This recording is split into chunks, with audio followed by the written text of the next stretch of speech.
Hello বন্ধুরা, সবাই কেমন আছে? আশা করি সবাই ভালো আছে, আমিও ভালো আছি। আজকে কচুরলতির বড়া করব, সম্পূর্ণ ভিডিওটি দেখার অনুরোধ রইল। আজকে কচুরলতির একটা বড়া করব বন্ধুরা, তার জন্য কচুরলতিটাকে আমি কেটে ধুয়ে পরিষ্কার করে নিয়েছি। এবার শিলনোড়ায় আমি একটু থেতো করে নেব। কচুরলতিটাকে আমি শিলনোড়ায় এইভাবে থেতো করে নিয়েছি। পরিমাণ মতন দিয়ে দেবো লবণ, হলুদ, ধনেপাতা কুচি, সাদা তিল, পেঁয়াজ কুচি,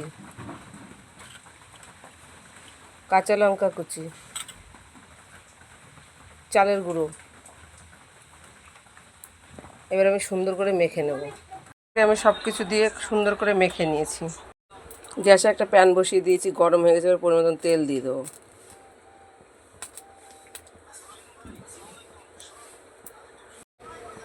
এবার কচুরলতির বড়াগুলো এইভাবে ভেজে নেব। সবগুলো বড়া আমি এভাবে ভেজে নেব।